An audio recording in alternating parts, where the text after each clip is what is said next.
Malibige. Over to you, Professor Neelika Malibige. Thank you, Professor Hiran, for that invitation and that introduction. Thank you so much for inviting me to give this first COVID-19 talk in your institute. So I hope I can do justice. So what I'll be talking about is briefly introducing about COVID-19, which all of you are aware of. And then I will proceed to talk about our sequencing because this is a scientific audience. So basically to start with,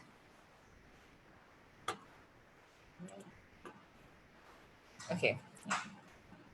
So in December 2019, that was the first time that we actually heard about this severe pneumonia that was happening in China.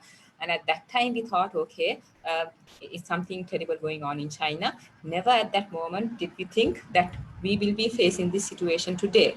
And things became very scary when it spread all around the world. And basically, there was no room in crematoriums to actually cremate the bodies. There were difficulties in burial because so many people were dying.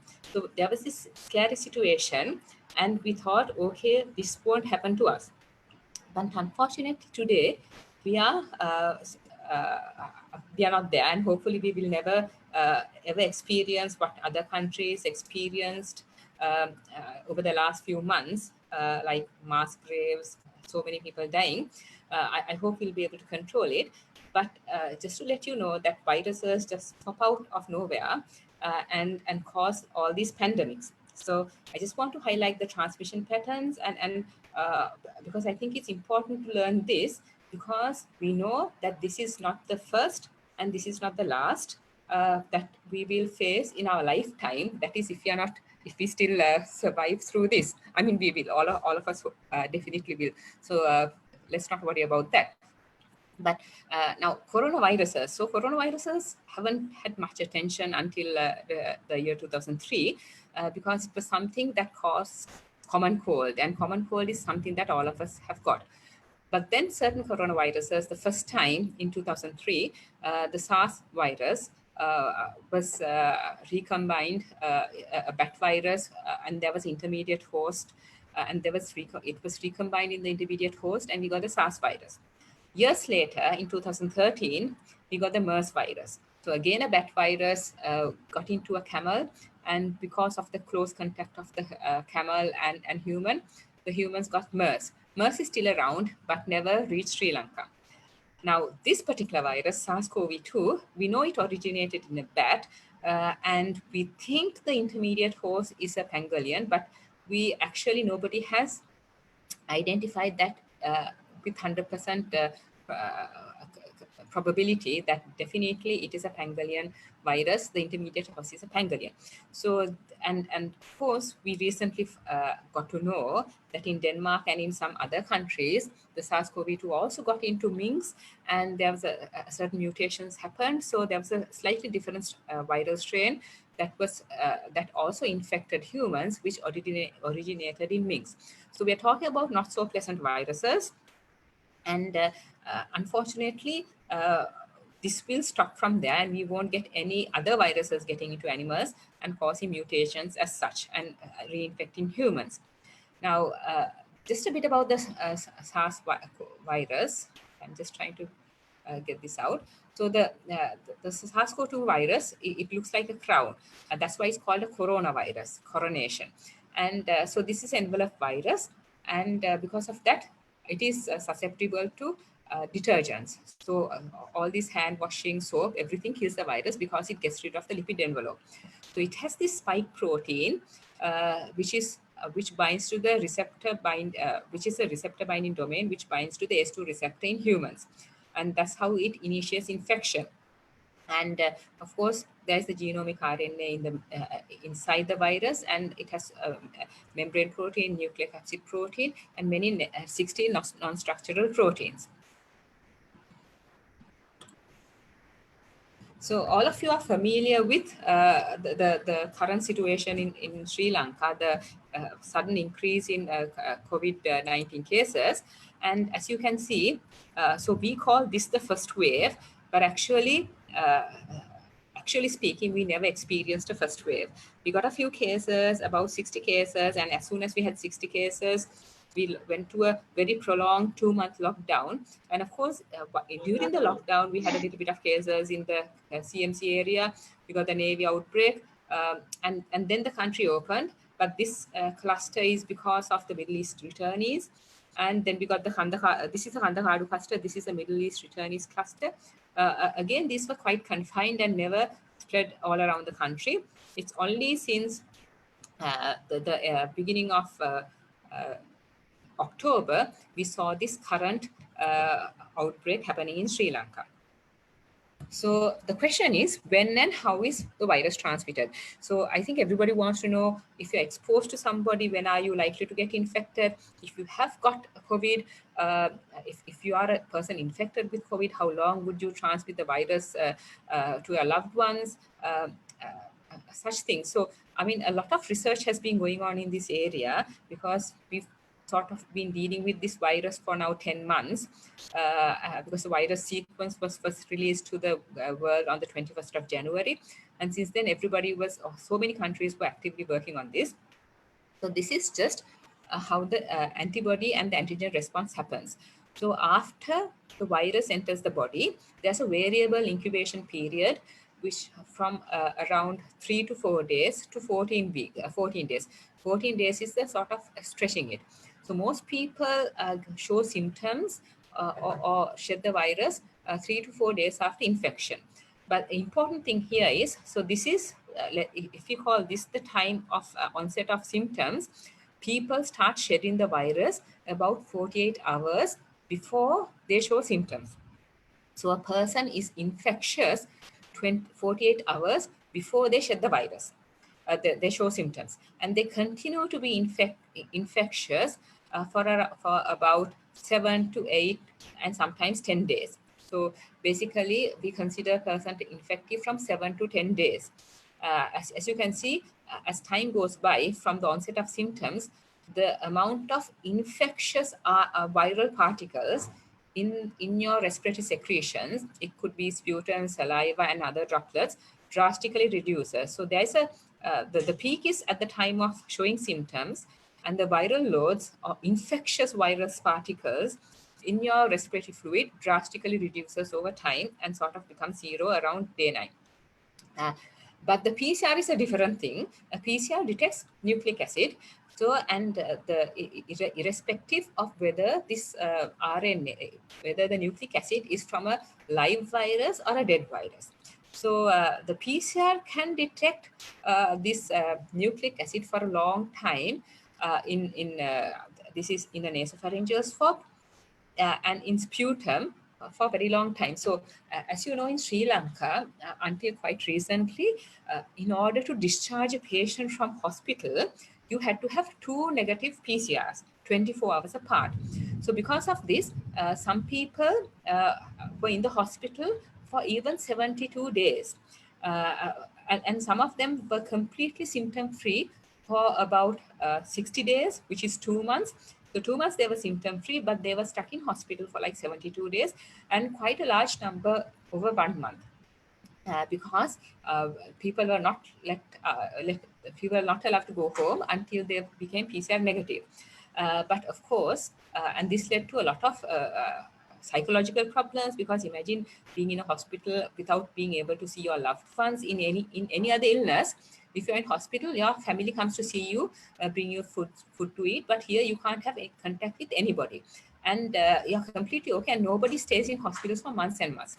So there were a lot of psychological problems among patients, and a lot of psychological problems in family members and friends, because they were not allowed to see their loved ones. Loss of work, loss of family people in the family. But then the research in the world as early as in April, May months showed that the live virus was not identified in respiratory secretions.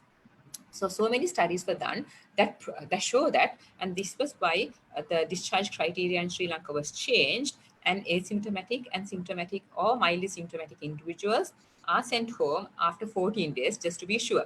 So I will just show this very good paper that came out in Nature Medicine, as I said, in May. So people knew about this way before October, although we only changed our discharge criteria in October after observing everything that happened in the world. So this is when the person got infected, and this line is when the person shows symptoms. So most of the infections, like a significant proportion of infections, which is 44%, of infections that spread to others was in the first, before the persons showed symptoms.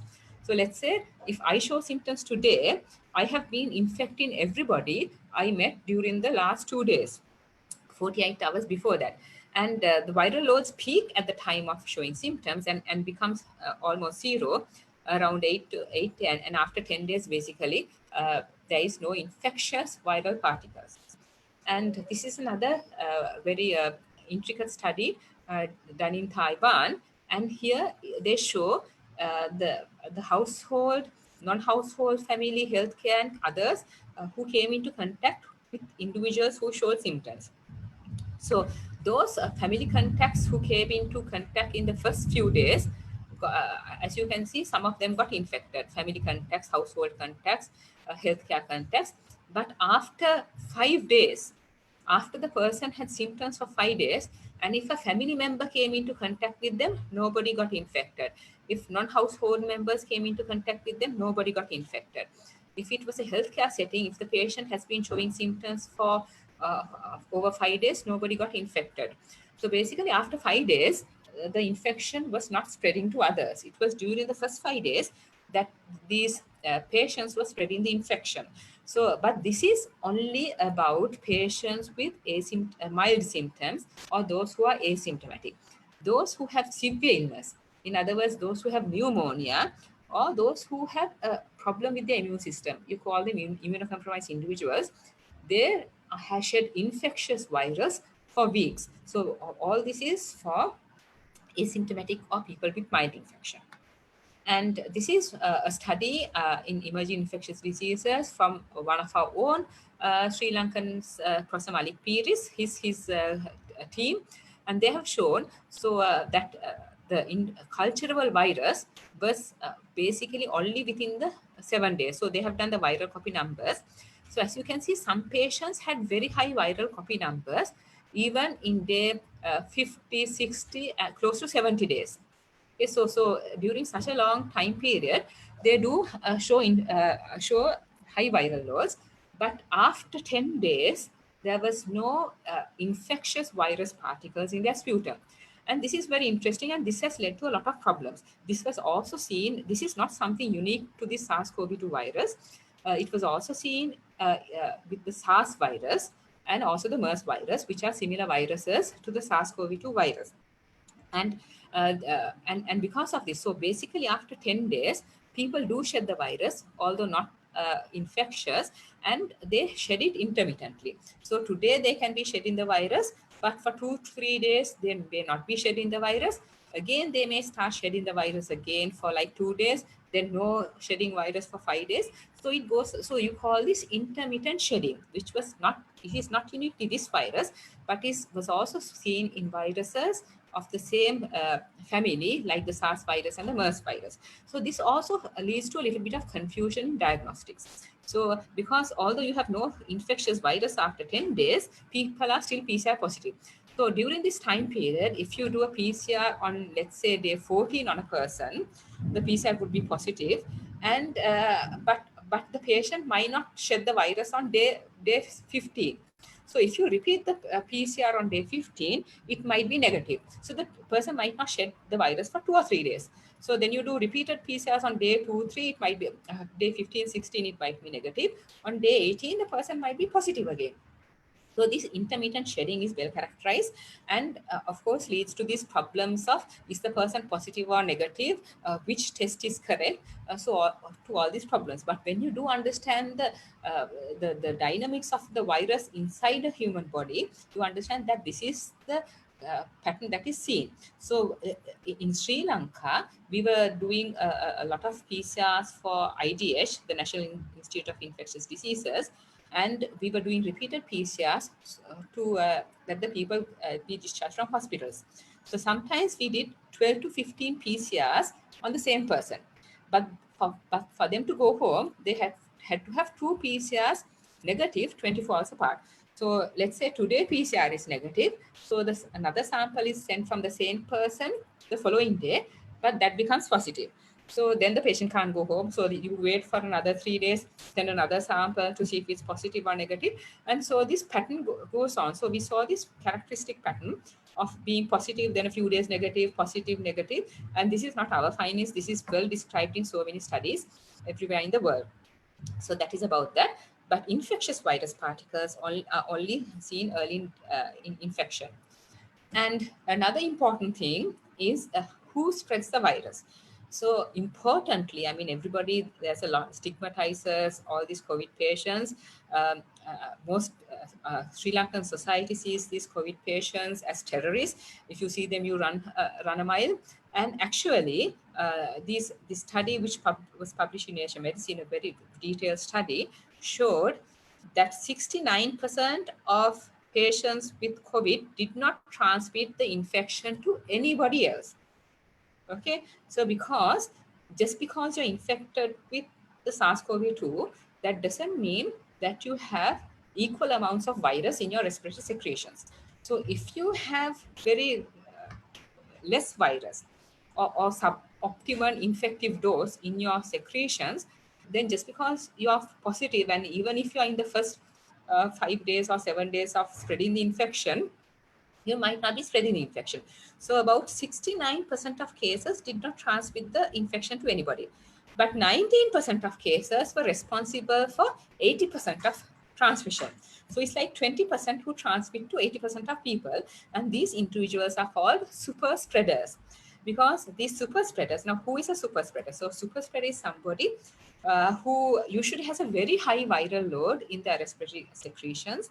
And the studies have also shown that when you speak, the size of the droplets produced by somebody, by different individuals are different. So some people might produce big droplets, some people might produce very small droplets. So based on the droplet size you're producing when you speak, sing, or shout, the distance where your droplets go, or your the air coming out of your mouth goes, is very different. So in such individuals who produce small droplets and disseminate the air coming out of their mouth for a long distance, and who have a high viral load, are responsible to be super spreaders. So there have been super spreading events. So as you can see in this study, this person, which was a bar, infected so many individuals. Okay, so many individuals were infected by. These were the events. It was a bar, and it was one instance was a wedding where so many people were infected, and one event was a temple. So in Sri Lanka also we saw in a place like a factory where there is of course a lot of close contact. In a poorly ventilated environment, you get a lot of spread. And in places like weddings and in religious festivals, there's a large amount of transmission. So this is why it's important. So when you talk about being safe, it's not just about keeping 1 meter or 2 meter distance. Rather than the distance is where you actually go and where you get in contact with people. Is it a closed environment? Is it outdoors? And if it's a closed environment, if it's crowded, you just need one super spreader to infect everybody in the room.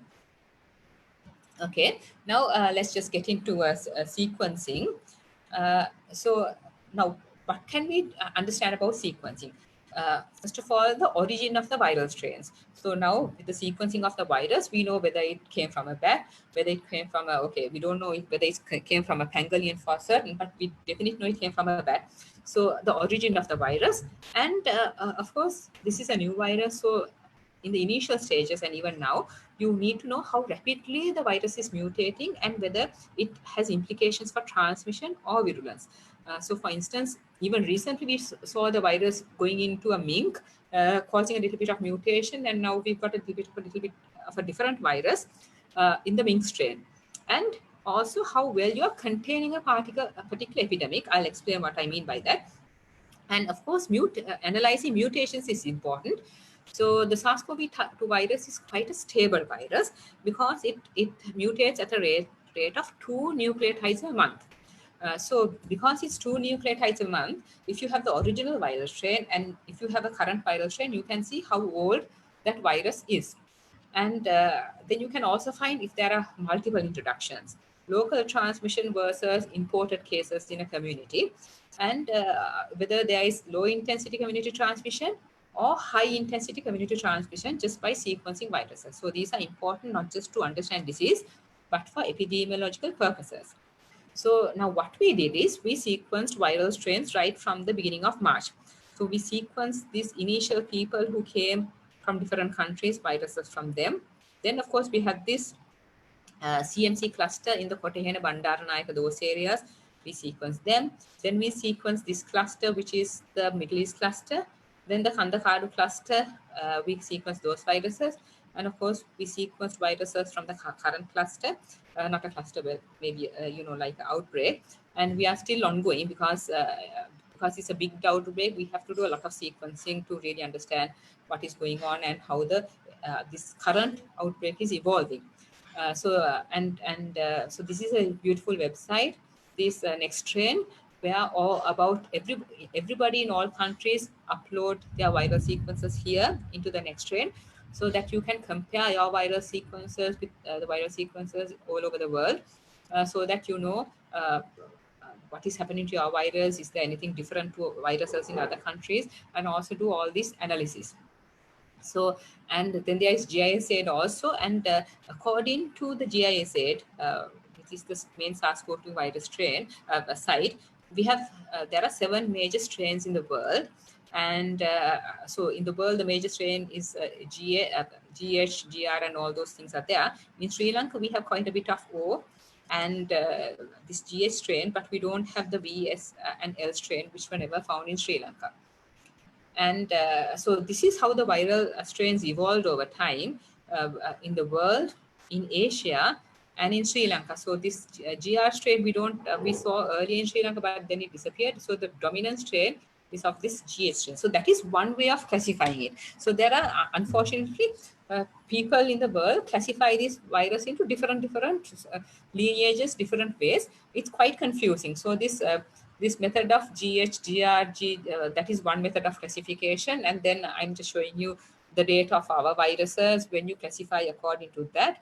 And of course, then we can do the next strain classification, which goes on to 19, 20, 20B, and these are different clades.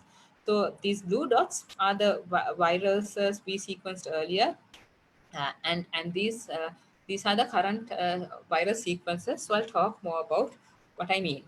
So and so there's a big question, as all of you know, where these viruses came from. So the last outbreak we saw was in Kandakadu. So the question I had was, because the Kandakadu outbreak, we had cases appearing here and there in the country, of course, well-defined cases in locations that people knew that it was going on, up to about early August.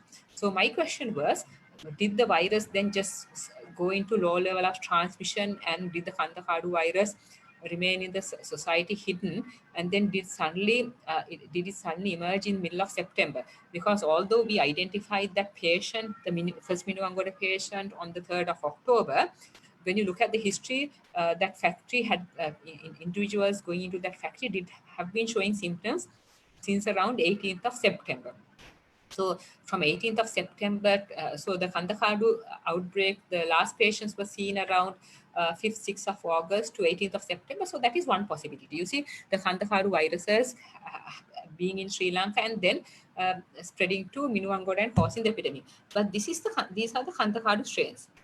Okay, so whereas this is the current strain, as you can see, when you look at a phylogenetic tree. So I hope people, because it's a Institute of Biology lecture, I hope everybody understands what a phylogenetic tree is. If it was a different audience, I would explain what this is, but I guess everybody understands what this is. So, but looking at this tree, you can see that the Kandakadu viruses, which are these, are very much different to the viruses we found here. So that is one important thing. So when you look at it, and they are branching off, coming off different branches, so it doesn't look like the Kandakadu virus spilled over and caused the current outbreak, which means the current strains came from somewhere. So let's get to that. So the next question is, when did the outbreak start? Okay, so now all of you who are familiar with phylogenetic trees know that you have ancestral lineage, and as the whatever organism evolves, it breaks into, like it divides into different branches, and so these are sort of similar strains. So if you look at this one versus this one, this is this originated earlier than this one. The two originated earlier than 4. So if you look at, I'm just showing some of the sequences we sequenced in the current outbreak. So this is the first Minuangoda patient, who was first identified in the Minuangoda factory. So when you look at this patient, and the virus is identified from other areas in Minuangoda, in the fish market in Beruala, all these areas, you can see that, this Minuangoda virus came from an earlier ancestor than this Minuangoda patient who was identified. So it does look like the virus has been around in that area several weeks before that this first Minuangoda patient was identified. So that is important. So the time of introduction we can't say for definite, but we know. So this patient was identified from on the 3rd of October. So it was much earlier. So this branch is around 27th of August. So it looks like this virus. This strain was in Sri Lanka, so it didn't come from somewhere and then branch in Sri Lanka, because this was the virus that was introduced. So maybe the introduction was end of August, I don't know. Then, of course, we have these other lineages. So call this, so the previous one, this is the next strain lineages, calling clades 20C, 28, 20B, all these things. And you can see the differences in those clades. And then there's this other pangolin lineages. Okay, so pangolin is phylogenetic assignment of NABE global outbreak lineages. So you can actually upload your sequences to this pangolin web app, and you can actually download it, or you can upload your sequences and then analyze. And so in this website, they have lineage descriptions of where everything comes from. So this is just the B strains. Okay, so you can see B.1, B.11, 1.1.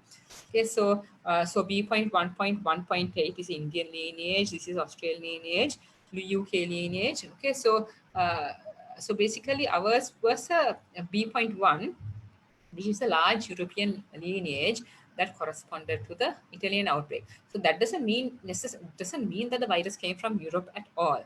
It just means that it was first described there, and the virus, of course, went somewhere else, and then probably mutated a bit and came from somewhere to Sri Lanka. So, for instance, if somebody came to Sri Lanka right now, they would be acquiring the viral strain in Sri Lanka. And if they go to, let's say, Australia, the virus came from Sri Lanka and not from Europe. So we can sort of understand where the initial viral strain came from. But basically, by looking at these lineages, we have no idea where exactly the virus came from. So even in the next strain things, we can just have an idea of how the virus evolved, whether this patient is the first patient in that outbreak, or whether it's like how long the virus has been around, and also whether how this particular virus relates to the last seen virus. And you can see that this virus is very much different to the Kandakadu virus. And let's forget about whether it's a B1, B2, B3, or whether it's 20C, 20A, or whether it's like the GRGH. So there are 3 classifications that are used to describe these virus lineages, which is confusing. But we don't need to worry about all these lineages, but you can see that there are different. And of course, coming to mutations, there are significant mutations that are described. And in Sri Lanka, we see these 2 mutations which I've highlighted in the strains, this P1 1263L and D614G. So this doesn't cause much of a problem. Is this D600G mutation, which is, as you can see, is seen in a lot of viruses in the world right now. So what is this D600G mutation? So of the 35 viruses we have sequenced so far, 24 had this mutation. So that is overall.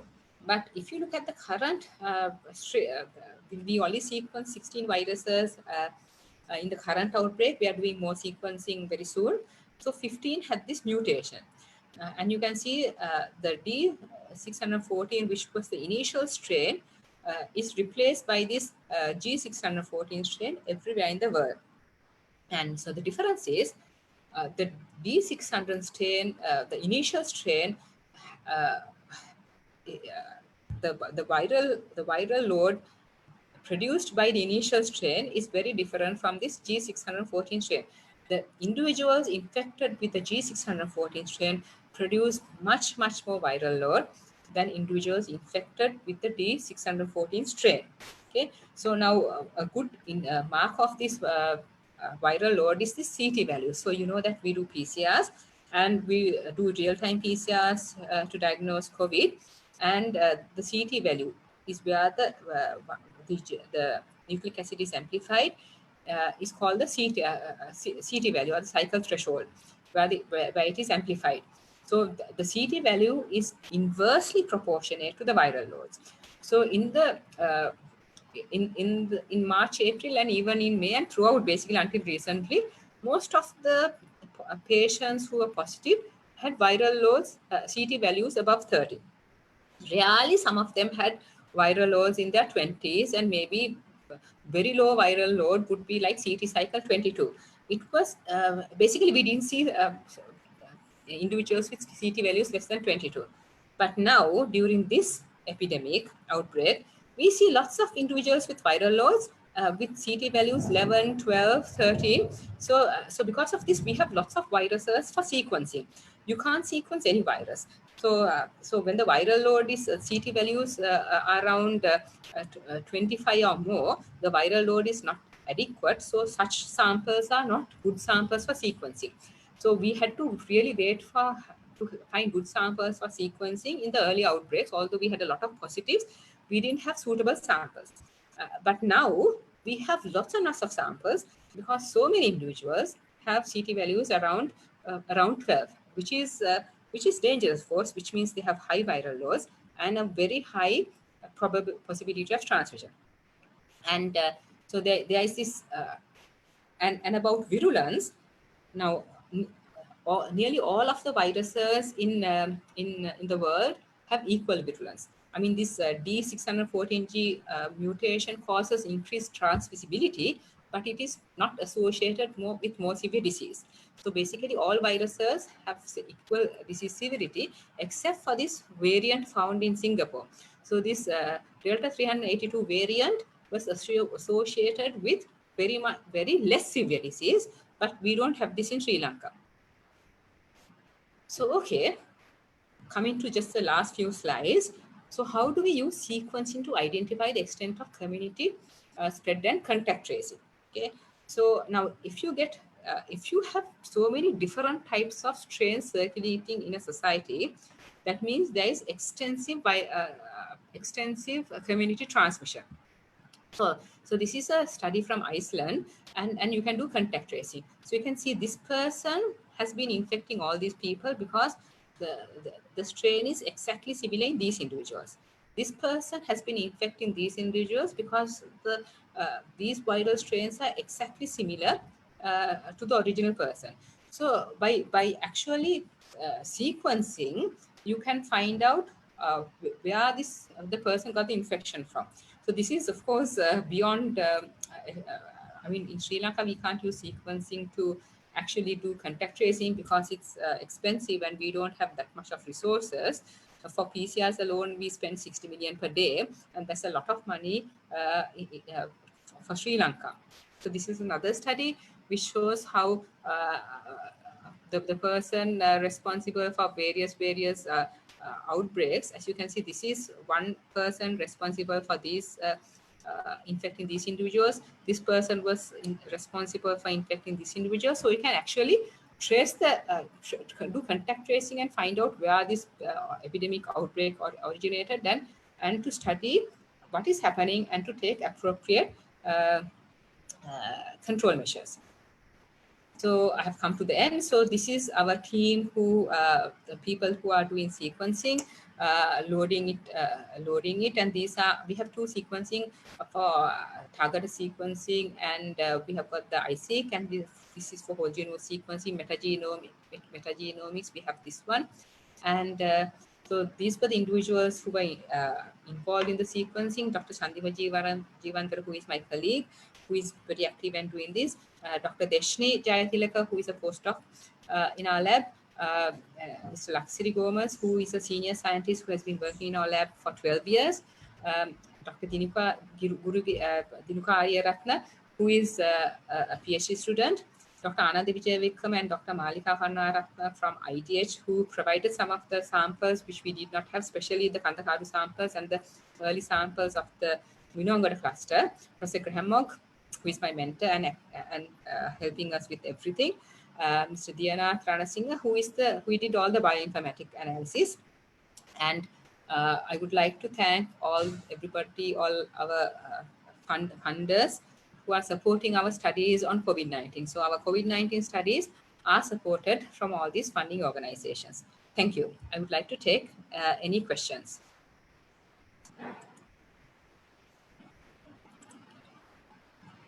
So I do have questions. Yeah.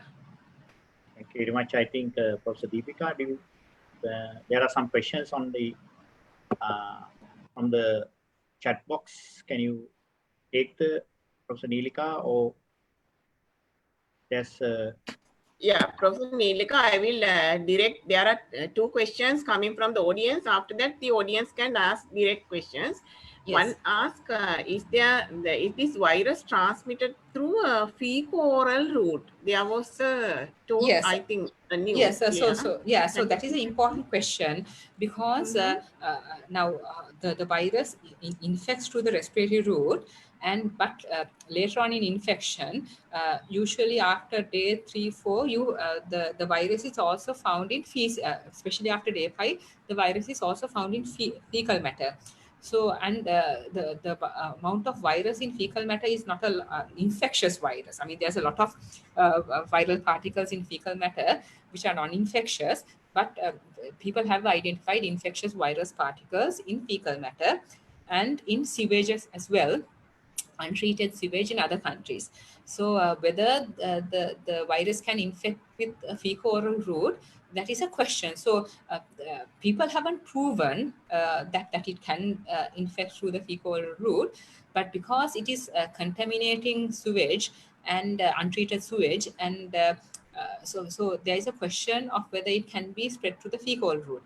But talking about the SARS virus, again, which was found in fecal matter in Hong Kong, the sewage, there was like in the hotels, the sewage goes down these pipes, and some of the pipes were not completely sort of sealed, and so the virus in the fecal matter was sort of generating aerosols. So in such instances, the people got infected. And in other countries, especially when you share toilets with infected COVID patients. Now in Sri Lanka, of course, all COVID patients are taken out of the community and put in either hospital or a quarantine center.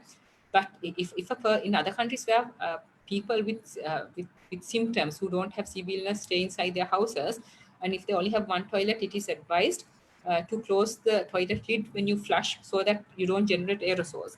So aerosol like inhalation is the main method of spread. People haven't conclusively proven that there is fecal-oral route transmission, and so there is no evidence, but you can't also say that it doesn't happen that way because it hasn't been disproved as well. So right now there is not enough evidence to say whether it happens in that way or not. Yeah. Since it is related to the transmission, Professor Neelika, there is a question whether this virus is congenital.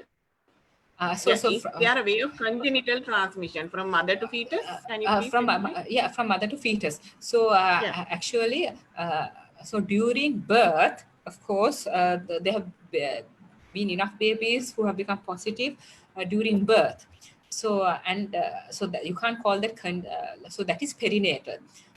not going through the placenta. So because that is perinatal, because that's at the time of delivery. So there have been a question whether in some instances whether there was transplacental infection. So there was two sort of case reports talking about transplacental infection, but they were not 100% conclusive. So so definitely during perinatal period, during birth, yes, definitely the baby can get infected. But whether the virus crosses the placenta, that hasn't been conclusively proven. Yeah. There's another question. Is this disease virus can retain without showing symptoms? That is the inquisity most of us having. Can you please explain? Yes. So actually, a lot of people who are infected with the virus do not show symptoms at all. None. So in Sri Lanka, that's an interesting question, because in Sri Lanka, what we are trying to do, at least what we were trying to do, is to identify each individual positive person. So if we had an individual who we detected as having COVID, all the contacts were traced and PCRs were done. So because of that, we got a lot of asymptomatic positives. Because of this contact tracing, so even the intelligence got involved for contact tracing. So although we have, I think, like 14,000 something cases right now, quite a large proportion of them are asymptomatic individuals. So if you look at other countries, they don't use their intelligence for contact tracing, so they don't catch a lot of asymptomatic people like we find in our country.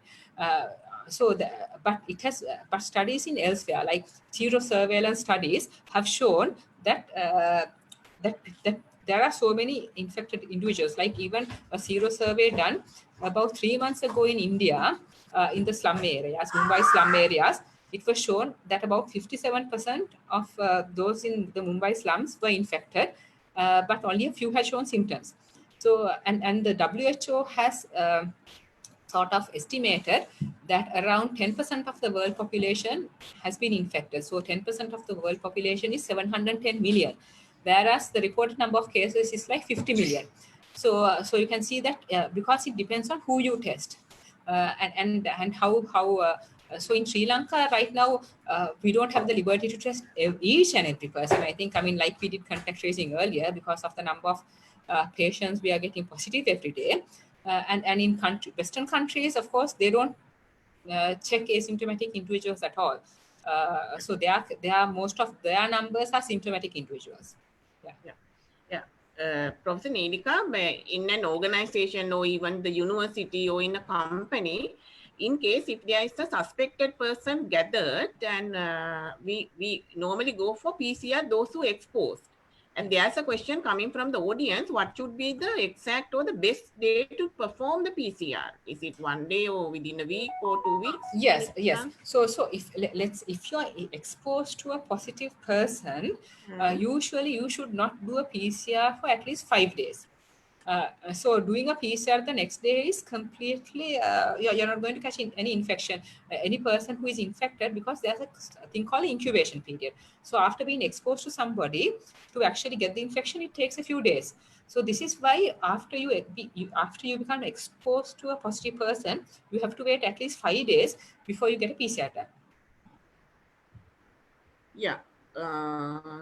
Again, is there any what is the best way of burying the person or cremating a person? What is your idea? But there is some people say it is they want to do it as burial or something like that. Can you please give the answer? Yeah, so I haven't done any research regarding this, so I don't think I'm a suitable person to comment about it, because I have no knowledge about that. Yes.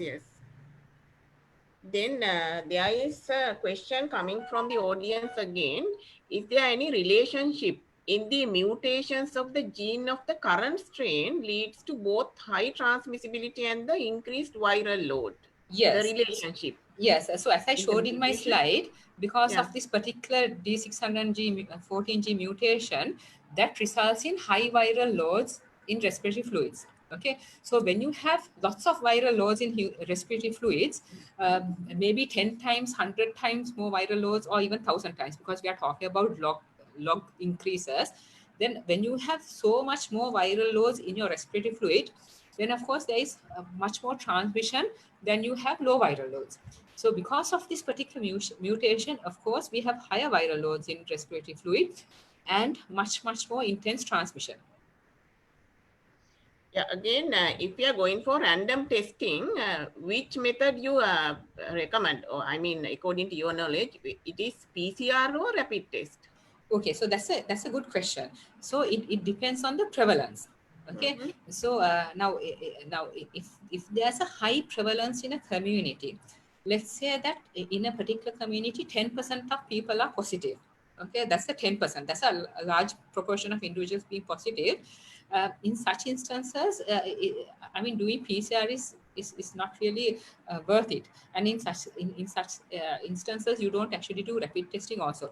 So the PCR. So what the strategy should be is to identify infectious people in a community. And if you are doing random screening, that would be in like a factory, you know, like to keep the factories open so that you detect the first person who is infected and is able to infect others. Now, PCRs are far more sensitive than these rapid antigen tests. There is no question about it. However, the rapid antigen tests are able to detect individuals with high viral load. So basically, the WHO has recommended, so what they mean by recommended is that they have validated 2 rapid antigen tests in several countries in the world, in recruiting a large number of individuals, and they have recommended 2 tests. So, and in those 2 tests, so Professor Malik Piris has also validated and they are using these tests. So, so it's easier to, because I don't have experience with these antigen tests, I can only talk about what the WHO data shows and what Professor Malik Piris says. And basically, these tests are able to pick up individuals with high viral load, or in other words, with CT values of less than 30 or 25. So actually people, as I just mentioned earlier, about 69% of individuals don't infect anybody at all.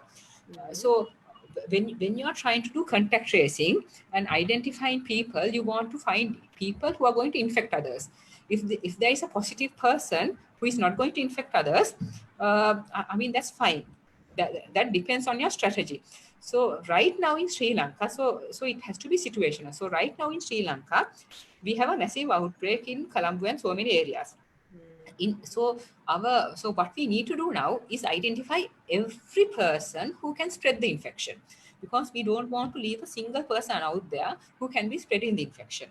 So in such instances, because we can do a particular number of PCRs every day, to supplement that, it is important to do the rapid antigen test to find as many individuals as possible to infect others. But let's see the situation we had in, or thought we had end of August, where there were no cases in Sri Lanka. Everybody was partying, everybody was happy, and we were all in a very happy, blissful state. In such a situation, the rapid antigen test is absolutely useless, because we want to identify every single positive person. It's not a matter of whether the person is infectious or not, whether the person can spread an infection or not. We want to find out every possible single positive patient so that we can, if there is even one person, we want to find out where the infection came to that person to make sure that it doesn't go out. But in this situation, when we have so many positives, especially in the Colombo area, it is very important that we find every single infectious person, and the rapid antigen test to pick up infectious people. The other important thing is like in hospitals. Now, if you talk about a lot of hospitals in Sri Lanka, now even in Kandy, a lot of people have been identified. People come for emergency surgeries. People come in to have babies in labor. And so let's say somebody needs to undergo cesarean section because the baby has to be, you have to deliver the baby very soon. So then there's a surgical team, there's the anesthesia team, then there has to come the neonatal team who for the baby care. So many people, if you don't know whether the person is infected or not, everybody has to wear this PPE and come for the delivery. So, but if you can do a rapid antigen test and find if the person is infectious or not, okay, so in that case, if the patient is not infectious, all these surgery team, neonatal team, and anesthesia team don't have to wear PP, and we can save things like that. So we get so many deliveries, so many emergency surgeries, and so many such patients coming into hospitals every day. So it is very important to, you can't wait for a PCR test report to come when somebody comes in labor to have a baby or for a emergency surgery. So the right test has to be used in the right instance. Thank you.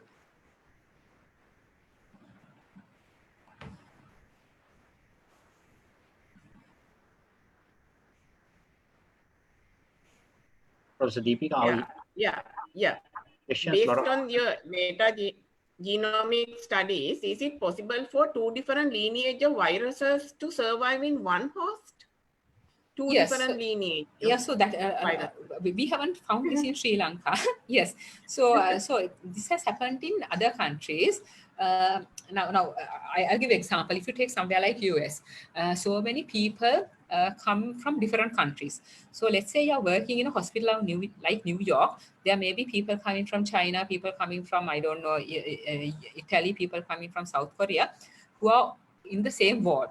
So a doctor or a nurse working in that ward will get infection from viruses, from all these viruses. So sometimes in the same person, you can have viruses of different lineages if you are infected with several different sources at the same time.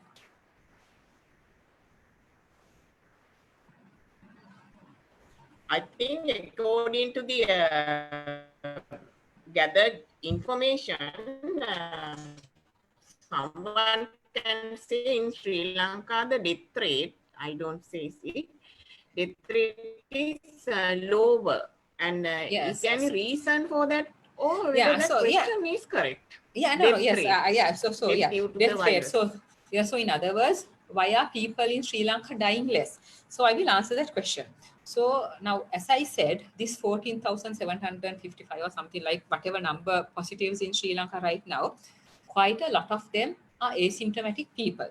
Okay, so and we have identified them because the intelligence got involved. And if you have a positive person, everybody was identified, done a PCR, and so you identify them. So these are not patients. Okay, a patient by definition is somebody who is sick. Okay, right now I am a very well person at this moment. I am not, you can't call me a patient, but I, just in case I'm having COVID right now, if I'm so I can't be called a patient. So a lot of people who are in these quarantines and so-called COVID patients are actually not patients.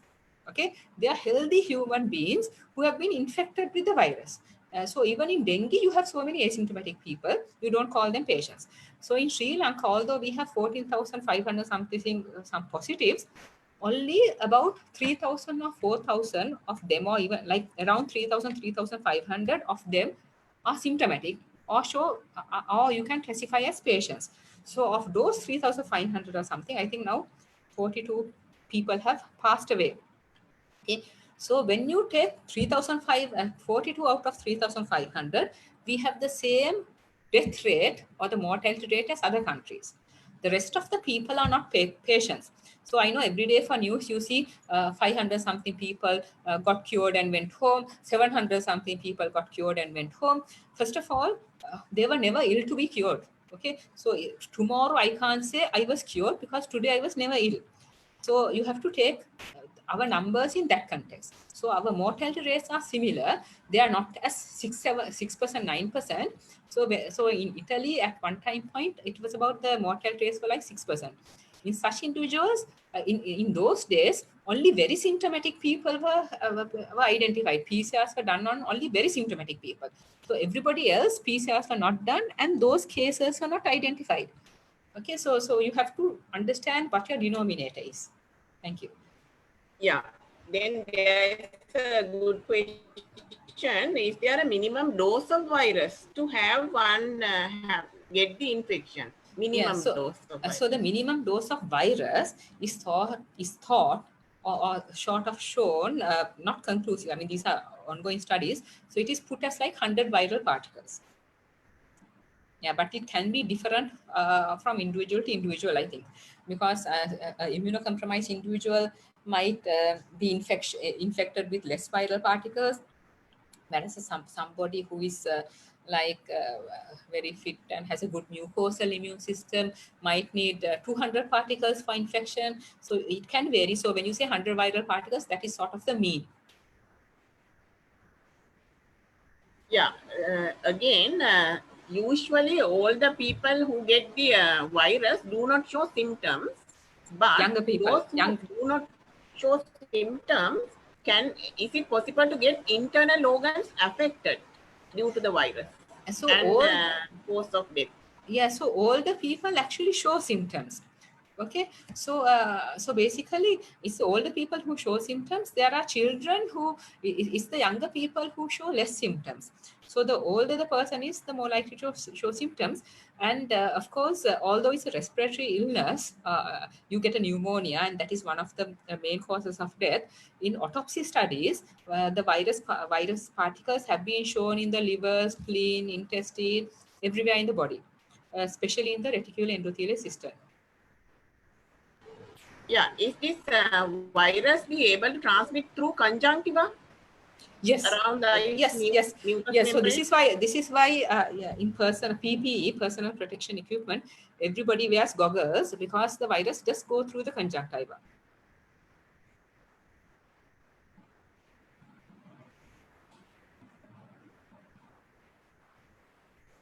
There are several local medicines and steaming, getting the steam going is given as one of the effective methods in local medicine. Is it very effective, and can virus be killed 100%, or what percentage of the viral control can be done? Yes. So I'll answer about the Ayurvedic medicine. So I think there could be very important, potentially very good Ayurvedic medicine in Sri Lanka. There could be good Western medicine also, but we need to test these things. And now for dengue, I've been working on dengue for a long time, so we can look at antiviral effects of dengue, because we are able to culture the virus. We can test all these things to see if it kills the virus. But unfortunately for the SARS-CoV-2, we need BSL-3 facilities. And nowhere in Sri Lanka do we have BSL-3 facilities. In our faculty alone, we have 3 people, including me, who have worked in BSL-3 facilities and very competent in these techniques. So it is quite sad that we don't explore these medicines, these opportunities to see if it works. Now, coming to the steam inhalation. Now, when we, let's say I am in a room with a COVID patient, sitting next to a COVID patient, and if I inhale the virus particles in the air, as when I inhale, the virus goes into my nose, and some of the viral receptors are actually in the nose, the nasal epithelium. So the virus immediately attaches, and within a matter of minutes goes inside. Okay, so so unless you're on continuous steam inhalation, like, I don't know, twice or thrice a day is not going to prevent that. The other thing is, so the virus enters to the nasal epithelium, and the other thing is the effects of steam inhalation, the temperature. Like if you talk about the temperature, that our body temperature is very well regulated, and below the nose, it goes as 37 degrees. Because otherwise, if it goes maybe 38 degrees, but it doesn't get more than 39 degrees at all, because it will have very damaging effect on our lower respiratory tract. So our human body is very, very good that it regulates the temperature. Even if we breathe in air of -20, the temperature inside our lungs, or even like the bronchioles, is never going to be -20. It is going to be 37 degrees. Similarly, even if we inhale higher temperatures, the temperature inside our upper bronchioles is going to be 37 degrees, because we have such a good homeostasis of temperature in our body. So the steam inhalation is unlikely to, I don't know, because of these reasons. But if there are certain medicines in the steam inhalation, maybe those medicines can change the respiratory microbiome. Okay, not the steam, but if the steam contains certain medicine, the medicine in the steam can alter the microbial flora in your respiratory epithelium, and that can have an effect. So and which needs to be explored again. So so I'm very happy. It's quite sad that we can't do, I mean, we know how to do these things, explore these things. We have the technology to explore these things, but we don't have a BSL-3 lab to test these drugs. So I don't know what to say apart from it's a sad situation. Yeah, then there is a very technical question coming from the audience. Can I read it for you? Yeah. Yeah, that is the widely spoken mutation. D614G belongs to spike protein region of the virus, Yes. and the spike protein are more affinitive towards the ACE2 receptor. Yes. Yes. Because of the ACE2 receptors are being blocked by spike proteins, could it cause trans-system imbalance in the body because of increased and ANG2 in level in plasma? That is the question. I think you got it. Yes, angiotensing levels. So yeah, so there are several kinds of ANG1 and 2. So so ACE2 receptors. So the ACE2 1 minute, receptors are not. Professor Yeah. Nilika, 1 minute. He further asked, is it the reason to get internal organs dysfunction and sudden death? Yes, so I'll answer that question. So the spike protein binds to the S2 receptor, and so it doesn't just bind there, and the virus doesn't sit on the S2 receptor nicely waiting there. It immediately enters the cell and then uncoats and starts viral replication. So the AS2 receptors are not blocked by the spike protein; they immediately get in. Okay, so that is just the binding receptor. So this is why I was also talking about the steam inhalation. The virus is not going to hang around there. As soon as it finds its virus receptor, it gets into the cell. The virus is not there to have fun and sit it out there. So the reason why we get all these sudden deaths and internal organ damage is one of the main reasons is because there's a massive cytokine storm. Okay, and so there's a massive increase in certain types of inflammatory mediators. So all this happens during not early illness, but usually after the first week of illness. So there is a undesired immune response to the virus, overactive in the sense wrongly active. So you have very high levels of cytokines, uh, very high levels of certain inflammatory mediators, and when you have such high levels of and then you get endothelial dysfunction because then the clotting mechanisms also are affected with the inflammatory mediator, so you get a hypercoagulable state. So this is one reason of sudden death, because it causes heart attacks. So that is one cause of sudden death, and the other cause of sudden death is because when you get a lot of immune activation, you get this respiratory distress because you have very thickened sort of mucus production by macrophages, certain macrophages in the lung. So you get this acute respiratory distress syndrome, and the oxygen saturation drops. In other words, the air transfer in the alveoli is severely impaired, and this can happen very rapidly. So this is why you can get rapid deaths because of all these reasons. One more question. Are there any public data available from Sri Lankan patients for phylogenetic tree and multiple sequence alignment analysis? And Yeah, as so you think, it's only 4 files available in NCBI database. yeah, NCBI, because I put the other ones to next train. I didn't have time to upload. So the 4 sequences are the ones that we initially sequenced.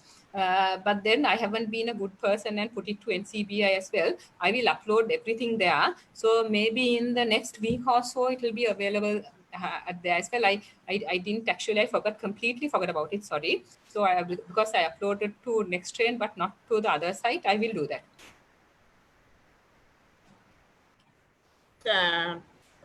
Now with the mutation of the viruses, is there any prolonged time of surviving period on exposed areas? So that is not different on exposed areas. The virus is there for the same time duration.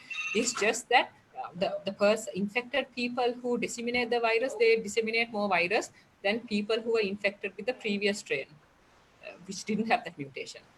Okay. Then again, there is one. Is there any correlation between IgG levels following the infection and the severity of the illness? Yes. Okay. So unusually there's a paradox here, like what we see in dengue. So actually about all this data I can share with you. We have done all these studies about IgG, neutralizing antibodies, clinical disease severity, and even like all these cytokine responses, cytokine storms. That paper was accepted for publication, but the preprint is there in Research Square. And these IgG responses at different time points in patients with mild infection, severe disease, all that is there as a preprint in research fair. So all the data is uploaded there. But just to let you know that patients with severe disease were the ones who had the earliest IgG responses. They had very high SARS-CoV-2 specific IgG even in the first week of illness. Those with mild or especially asymptomatic illness didn't have even IgG, I don't know, even 4 weeks after becoming positive. And such individuals with mild or asymptomatic disease lost their antibodies, lost becoming IgG positive after 3 months. Quite a large number of them. Yeah. Then what would be the reinfection of a person who is showing asymptomatic conditions at the beginning? Yes. Possibility. So for reinfection is defined if you become PCR positive again after 3 months. Now the 3 months is there because we know that because of this intermittent shedding, which is there seen in symptomatic and asymptomatic people, you can be shedding the virus up to about 3 months. So, but if you become PCR positive again after 3 months, then it is considered as a reinfection. But to confirm reinfection, you have to show that the previous infecting viral strain is different from the subsequent viral strain. So, which means you should have had sequenced the previous viral strain and the subsequent infecting viral strain, which is of course so that has been conclusively shown in about 6 patients in the world, but not more than that. Yeah, adding to that question, will that person show more severe conditions than the previous infection? So, of the 6 patients who have been conclusively shown, 1 person did develop severe illness. Okay.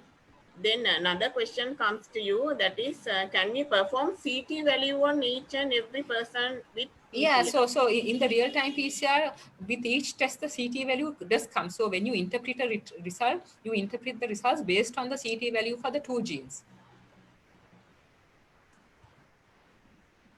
And there is another question, why are we panicking about this specific virus? That is it possible to develop herd immunity? Yes. So herd immunity is when 65 to 70% of the population is infected. We need such a large proportion of people being infected to show to have herd immunity. Now, although I know people are very happy that we've had a few deaths so far, and I just mentioned why is the case, because the 42 deaths is out of 3,500 people and not 14,000 something people. So when you take it like that, it is not a low death rate. And also although we are still worried about it, in Sri Lanka, we don't have a high level of transmission as seen in other countries. If we reach that state, then I think everybody will be in for a nasty shock. Any questions? I think we are running out of time. One question, is there any neonatal transmission of SARS-CoV-2 antibodies? So if a newborn baby gets the infection from, let's say, the mother, any person handling the newborn baby will of course get infection from the newborn baby. Yes. Yeah, likewise, if anyone showing no symptoms, is it possible for that person to suddenly get complications in the internal organs? Sudden complications. Yes, it hasn't happened. It hasn't happened, but then there have been reports of young fit people who had COVID getting heart attacks. It's not common. So I mean, very few cases like that have been reported.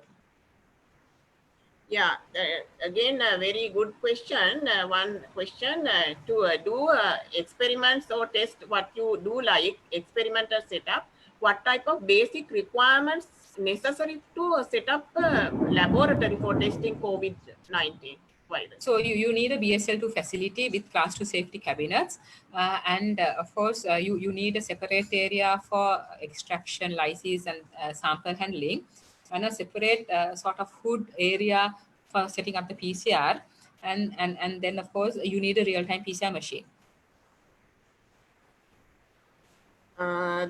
then I think I will wind up with these two questions. One will ask to know the molecular mechanism between the COVID-19 and the human host. So that is a very complex question, actually. Okay. Yeah. So I mean, that's a very, very long question. So I mean, that could be a very different. I could go on for a very long. Yeah. So I don't know if I can answer that question very. But basically, the virus gets into the cell through the H2 receptor, and there's another co-receptor also which facilitates entry called TMP8. I mean, it's a very long name. It gets into the cell, and then of course the virus uncoats, replicates in the virus, makes more virus, gets into other cells, and because of what it causes inside the inside the cell, it causes the cell to produce large amounts of inflammatory cytokines. In other words, not the right type of immune response. You see, I mean, it's a very overactive immune response, but not with the right type of cytokines and chemokines. So, I mean, I can share that paper. We have been told that that paper of ours will be published next Monday. It will go out because it's been accepted. I will share this paper with you so that maybe you can disseminate that paper and people can read it. So that if they have a question like that. Yeah, okay. I think we had a very nice evening 1 hour talk with Professor Neelika Malavige from University of Sri Jawadhanapura. And I think all of us got most of the knowledge from her, and she was able to disseminate. Professor, there are a lot of questions on the floor. I think if Professor Malavige can answer a few more questions, I don't know if she can do. I will hand over to Professor Iran to question from her. Yeah, because I think there are. I'll tell you what, Professor Iran, because I think there are such a lot of impossible questions to answer. I just went through the chat. I mean, because I think when you log out of Zoom, you get all these chats saved as you get it in Excel sheet or something.